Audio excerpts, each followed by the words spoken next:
आहे सरकारी कर्मचाऱ्यांसाठी अत्यंत महत्त्वाची। ई-केवायसी पूर्ण करून प्रमाणपत्र सादर केल्यानंतर या माहितीची खात्री आपण मोबाईलवरूनच करू शकता। एप्रिल अखेरपर्यंत ही प्रक्रिया पूर्ण करण्याचे आदेश देण्यात आले। बँकेमध्ये न जाता देखील आपण ही संपूर्ण प्रक्रिया आपल्या मोबाईलवरून अगदी सहज पद्धतीने करू शकता। आता राज्यातील 18 लाख सरकारी कर्मचाऱ्यांना ई-केवायसी पूर्ण केल्यानंतरच वेतन दिलं जाणार आहे। शासकीय कर्मचारी असाल तर आपल्यासाठी अत्यंत महत्त्वाची माहिती, कारण आपण देखील शासनाचे 27 मार्चचे जे परिपत्रक आहे त्या अनुषंगाने ई-केवायसी केली असेल आणि ई-केवायसी करण्यासाठी आपण बँकेत केली असेल किंवा मोबाईलवरून केली असेल आणि हे प्रमाणपत्र एक स्वयंघोषणा प्रमाणपत्र मी स्क्रीनवर दाखवत आहे। हे प्रमाणपत्र आपण आपल्या विभागाकडे भरून दिले असेल तरी देखील त्या अनुषंगाने आपण काही माहिती आपल्या खात्री करण्यासाठी मोबाईलवरून चेक करायची आहे आणि त्याचीच माहिती आपण या व्हिडिओमध्ये घेणार आहोत।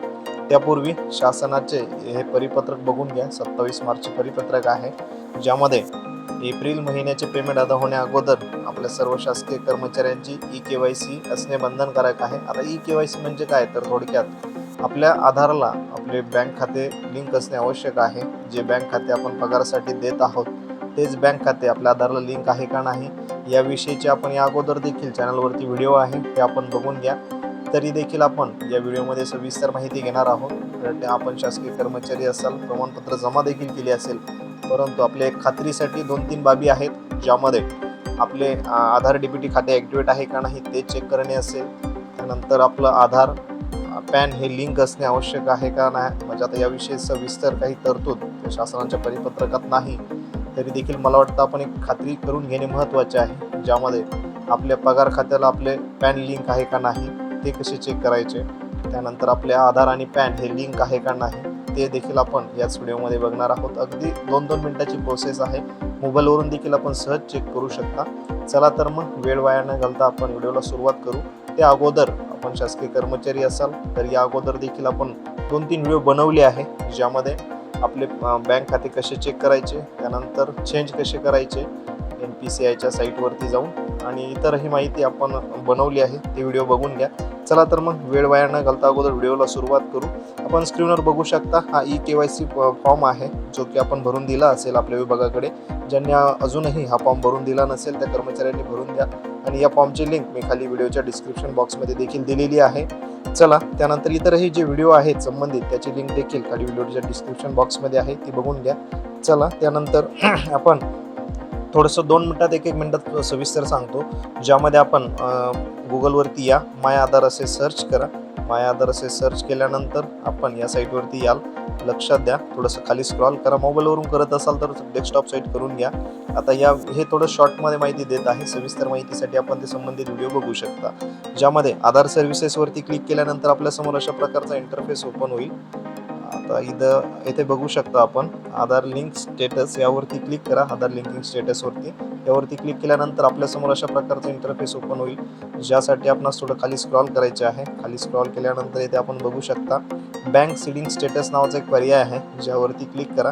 ज्यावरती क्लिक केल्यानंतर आपल्यासमोर अशा प्रकारचा इंटरफेस ओपन झालेला आहे। यामध्ये आपला आधार नंबर भरून इथे लॉग इन व्हा। लॉग इन झाल्यानंतर इथे आपण कन्फर्म करून घ्या। लॉग इन झाल्यानंतर परत एकदा आपल्यासमोर अशा प्रकारचा इंटरफेस ओपन होतो, ज्यामध्ये आपण बघू शकता बँक सीडिंग स्टेटस हा एक पर्याय आहे, यावरती क्लिक करा। यावरती क्लिक केल्यानंतर आपल्याला आपल्या अकाउंटमध्ये आपण लॉग इन झालो आहे आणि अशा प्रकारचा एक मेसेज आपल्याला दिसेल, ज्यामध्ये खात्री करा आपलं ॲक्टिवेट आहे का, पगार खातं स्थिती आहे ती खात्रीपूर्वक बघा। त्यानंतर स्टेटस ॲक्टिवेट आहे का ते एकदा चेक करा, आणि ज्यांचे इथे पगार खाते नसेल त्यांना चेंज करायचे असेल तर बँकेत वगैरे जाण्याची आवश्यकता नाही, आपण मोबाईलवरूनच ते चेंज करू शकता। आता ते कसे करायचे त्यासाठी आपण यापूर्वी एक व्हिडिओ बनवला आहे, तो व्हिडिओ आपल्या चॅनलच्या वर आहे, तो नक्की बघून घ्या अगदी सोप्या पद्धतीने। आणि हो, ई-केवायसी करण्यासाठी आपल्याला प्रत्येकालाच बँकेत जाण्याची आवश्यकता नाही, त्याबद्दल देखील आपण यापूर्वी सांगितले होते। त्यानंतर चला, मुद्दा आहे ज्यामध्ये आपण इन्कम टॅक्स विषयीच्या साईटवरती पॅनची माहिती चेक करू शकतो। चला, आपले पॅन आणि आधार लिंक आहे का नाही ते चेक करण्यासाठी गुगलवरती इन्कम टॅक्स असे सर्च करा। सुरुवातीलाच एक वेबसाईट भेटेल, ज्यामध्ये इन्कम टॅक्स, मोबाईलवरून करत असाल तर डेस्कटॉप साईट करा, त्यावेळेसच आपल्याला असं इंटरफेस ओपन होईल, ज्यामध्ये खाली थोडंसं स्क्रॉल करा। खाली स्क्रॉल केल्यानंतर आपणास इथे एक पर्याय दिसत आहे, टॅब लिंक आधार व्ह्यू स्टेटस, यावरती क्लिक करा। खाली बघू शकता आपण यावरती क्लिक केल्यानंतर अशा प्रकारचे 2 पर्याय उपलब्ध आहे। आता ज्यांचे व्ह्यू स्टेटस अगोदर बघा, इथे आपणास व्ह्यू स्टेटसवरती गेल्यानंतर आपण बघू शकता अशा प्रकारे लॉग इनचा पर्याय आहे, ज्यामध्ये आपण आपलं पॅन आणि आधार टाकून माहिती भरू शकता आणि व्ह्यू स्टेटसवरती चेक करू शकता. येथे आपणास जर आपल्या आधार आणि पॅन लिंक असेल तर लिहून येईल ऑलरेडी लिंक आहे अशा प्रकारचं, आणि जर लिंक नसेल तर मागच्या विंडोमध्ये आपण बघू शकता लिंक नसेल तर आपणास येथे 1000 रुपये चलन करावे लागेल आणि आपले पॅन आणि आधार लिंक करावे लागेल. आता या संबंधित मी परत एकदा सांगतो, शासनाच्या वित्त विभागाचं जे परिपत्रक आहे 27 मार्च, त्यामध्ये तशा प्रकारचे स्पष्ट काही सूचना तर नाही, परंतु आपल्या खात्रीसाठी हे करू शकता आपण.